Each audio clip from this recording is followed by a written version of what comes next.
What happens to your life when you never say the word no?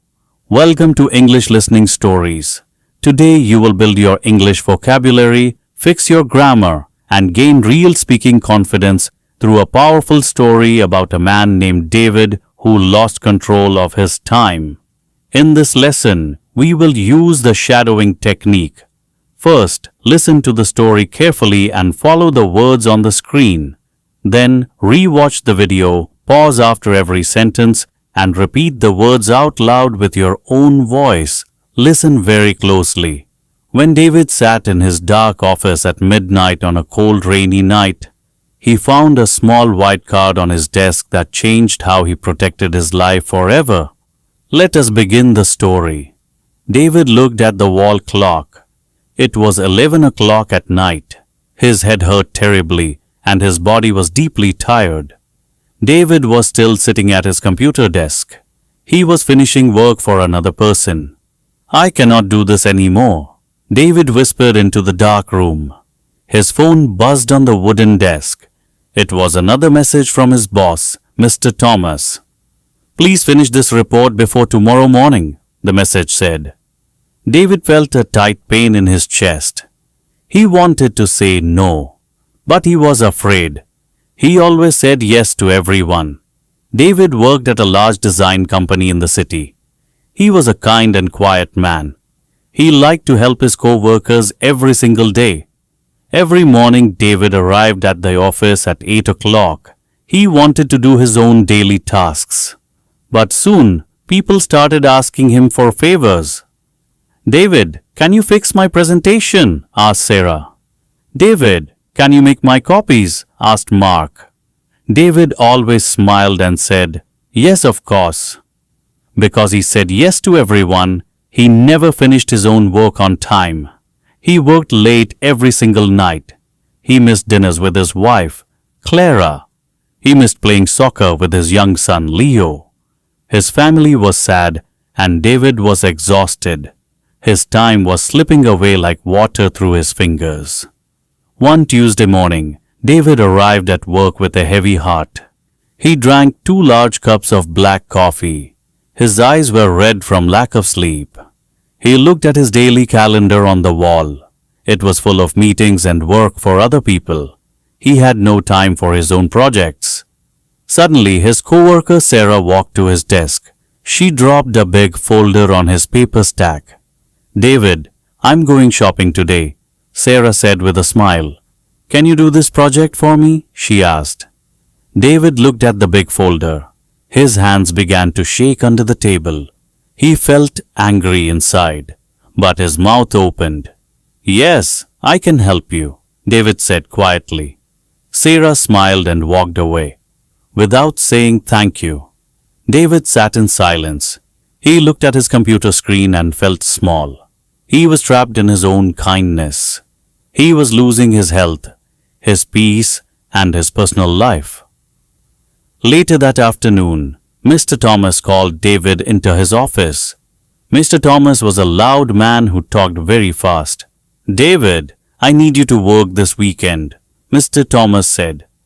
"We have a new client and I need 10 reports," he added. "But doctor, this weekend is my son's birthday," David said softly. "Work is more important right now," Mr. Thomas replied coldly. "Can you do it or not?" the boss asked. David swallowed hard. I will try," David said. He walked out of the office feeling completely defeated. He went to the bathroom and looked in the mirror. He saw a tired man who did not respect his own life. He realized a painful truth. If you do not value your time, other people will steal it from you. That evening, David walked home in the cold rain. He did not take the bus. He wanted to walk slowly. He passed a small old bookstore near his apartment. An old man with silver hair was sitting inside near the window. The old man was writing in a small brown notebook. David walked inside the warm shop to escape the rain. The old man looked up and smiled at David. "You look like a man carrying the whole world," the old man said gently. "I am just very tired," David replied. sitting on an old wooden chair. "Why are you tired?" the old man asked. "I have too much work and I cannot say no," David admitted. The old man closed his brown notebook slowly. He picked up a small white card from his desk and held it out. On the card, 3 simple words were written in strong black ink. "No is complete." David looked at the 3 words with confusion. "What does this mean?" David asked. "When you say no, you do not need to give long excuses," the old man explained. "Your time is your life," the old man said softly. "When you say yes to everyone else, you are saying no to yourself." David stared at the white card for a long time. The words felt like a bright light in a dark room. "Setting boundaries is not selfish," the old man continued. "It is how you show respect for your time and your energy. If you do not build a fence around your life, people will trample your garden." David held the small card tightly in his hand. He thanked the old man and walked out into the night air. He did not feel cold anymore. He felt a new strength inside his chest. He made a silent promise to himself right there in the rain. Tomorrow, things would be different. The next morning, David walked into the office at 8 o'clock. He placed the small white card right beside his computer monitor. At 9 o'clock, Mark walked over to David's desk. Mark smiled and held out a stack of blue papers. "David, I am very busy today. Can you check these reports for me?" Mark asked. David looked at Mark. Then he looked at the small white card. His heart pounded wildly like a drum in his chest. His stomach felt cold with fear.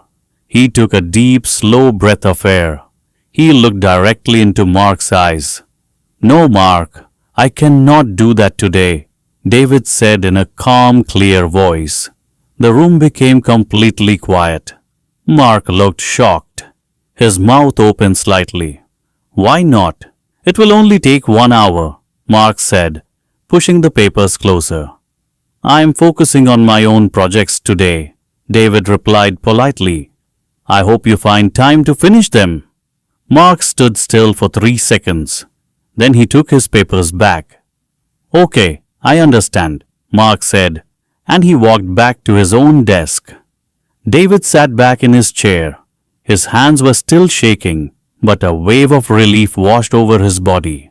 The sky did not fall. The world did not end. He had set a boundary, and the world respected it. He felt a sudden sense of freedom he had not felt in years. Later that day, Mr. Thomas walked up to David's desk. "David, do you have those weekend reports ready?" the boss asked loudly. David stood up smoothly. He looked his boss in the eye. "Mr. Thomas, I will finish my regular work before Friday evening," David said. "But I will not work this weekend," he added clearly. "It is my son's birthday, and my personal time is important to me." Mr. Thomas looked at David with surprise. He was not angry. He was actually impressed by David's strong tone. "All right, David," Mr. Thomas said after a short pause. "Finish your regular work and enjoy your weekend with your family." David smiled warmly. "Thank you, sir." That weekend, David did not look at his work phone once. He sat in the green grass at the park with his family. He ate chocolate birthday cake with his son, Leo. He laughed deeply with his wife, Clara, under the bright yellow sun. He was present in his own life again. He was no longer a slave to everyone else's demands. He had learned the true power of setting healthy boundaries. By protecting his time, he saved his health, his happiness, and his family. Now, it is your turn to practice and master your English speaking. Just like David learned to speak clearly, you can master your fluency too. You do not need to study complex rules for many hours. You only need 5 minutes of simple, clear practice every single day. Go back to the beginning of this story right now. Play the video again, pause after every single sentence, and repeat the words out loud. Copy my exact pronunciation, copy my rhythm, and speak with confidence. Do this daily, and your English fluency will grow stronger every day. Remember this important life lesson today. Your time is your most valuable wealth. When you learn to say no to things that drain your energy, you say yes to your growth, your peace, and your future. Thank you for practicing your English with us today at English Listening Stories. If this story helped you today, please click the like button right now. It helps our channel reach more English learners just like you around the world. Do not forget to hit the subscribe button and turn on the notification bell so you never miss a new lesson. Drop a comment down below and answer this question. What is one thing you need to say no to this week? Take care of your time. Keep practicing your English speaking every day, and I will see you in the next story.